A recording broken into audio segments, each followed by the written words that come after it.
kabarnya hari ini? Senang sekali bisa bertemu kembali dalam pelajaran yang pertama di subtema yang kedua.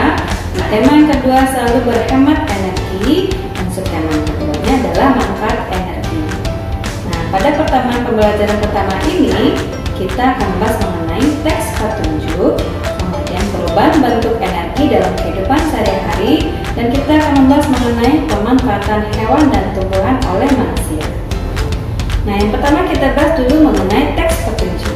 Teks petunjuk adalah teks yang berisi arahan untuk melakukan sesuatu. Teks ini bertujuan untuk menjelaskan penggunaan atau pembuatan sesuatu. Kalimat yang digunakan dalam teks petunjuk adalah berupa kalimat perintah. Dalam membuat teks petunjuk, ada beberapa hal yang perlu kita perhatikan. Yang pertama adalah cara atau petunjuk disajikan secara berurutan. Nah, kedua, bahasa yang digunakan harus jelas dan mudah dipahami. Ada beberapa jenis teks petunjuk yang sering kita temui dalam kehidupan sehari-hari. Yang pertama adalah teks petunjuk penggunaan sebuah benda.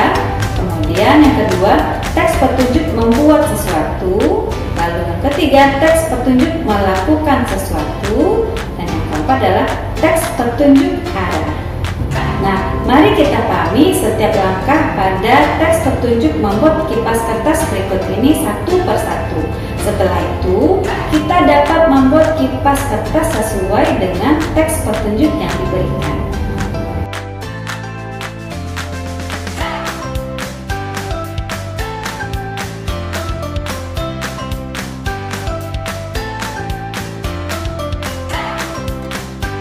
Nah, kita sudah mengetahui cara membuat kipas dari kertas.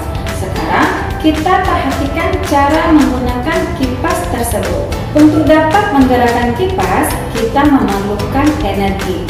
Energi adalah kemampuan untuk melakukan usaha. Nah, energi ini banyak kita jumpai dalam kehidupan sehari-hari. Ada banyak bentuk energi yang kita manfaatkan dalam kehidupan sehari-hari. Berikut bentuk-bentuk energi dalam kehidupan sehari-hari. Yang pertama adalah energi gerak. Energi gerak ini energi yang dimiliki oleh benda-benda yang bergerak.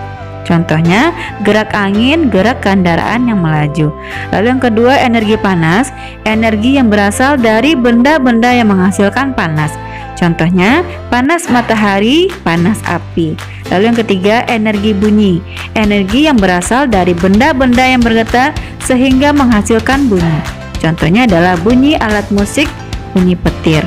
Dan keempat, energi cahaya. Energi yang berasal dari benda-benda yang menghasilkan cahaya. Contohnya cahaya matahari, cahaya lampu. Yang kelima, energi listrik. Energi yang berasal dari pembangkit listrik atau benda yang dapat menghasilkan listrik. Contohnya listrik pada televisi, listrik pada radio. Lalu yang keenam, energi kimia. Energi yang ada di dalam bahan-bahan kimia. Contohnya energi kimia ini terdapat pada makanan dan pada aki kendaraan. Energi dapat mengalami perubahan bentuk menjadi energi lain. Perubahan energi ini dapat kita temui dalam kehidupan sehari-hari seperti pada tabel berikut ini. Kegiatan yang pertama adalah menyetrika. Energi listrik dimanfaatkan untuk menyalakan setrika. Nah, pada kegiatan ini energi listrik berubah menjadi energi panas. Lalu yang kedua, mendengarkan radio. Energi listrik dimanfaatkan untuk menyalakan radio. Pada kegiatan ini, energi listrik berubah menjadi energi bunyi. Yang ketiga, bermain sepak bola. Energi di sini adalah energi kimia yang kita peroleh dari makanan sehingga mengalami perubahan menjadi energi gerak. Lalu bermain layang-layang. Kegiatan ini membutuhkan energi gerak dari angin untuk dapat menggerakkan layang-layang. Kemudian menjemur ikan, energi yang dimanfaatkan adalah energi panas matahari. Nah, pada kegiatan ini energi panas dari matahari tidak mengalami perubahan. Kegiatan berikutnya membakar ikan. Pada kegiatan ini memanfaatkan energi panas yang berasal dari api untuk membakar ikan. Nah, pada kegiatan ini juga tidak mengalami perubahan. Nah, jadi ternyata banyak dalam kehidupan sehari-hari kita perubahan energi yang terjadi dan malahan sudah kita manfaatkan. Oke, sekarang kita lihat bagaimana pemanfaatan hewan dan tumbuhan oleh manusia. Hewan dan tumbuhan dimanfaatkan oleh manusia untuk keperluan hidup seperti bahan makanan, pakaian, obat-obatan, dan bahan kerajinan.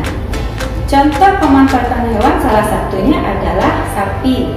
Nah, sapi merupakan hewan ternak yang dimanfaatkan oleh manusia.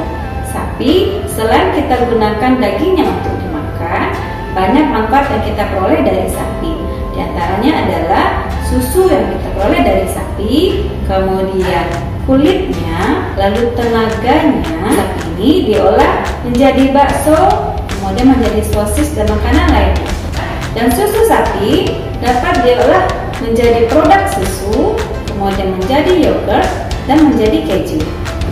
Selain daging dan susu sapi, kulit sapi juga dimanfaatkan oleh manusia sebagai bahan baku industri pakaian serta bahan pembuatan wayang kulit.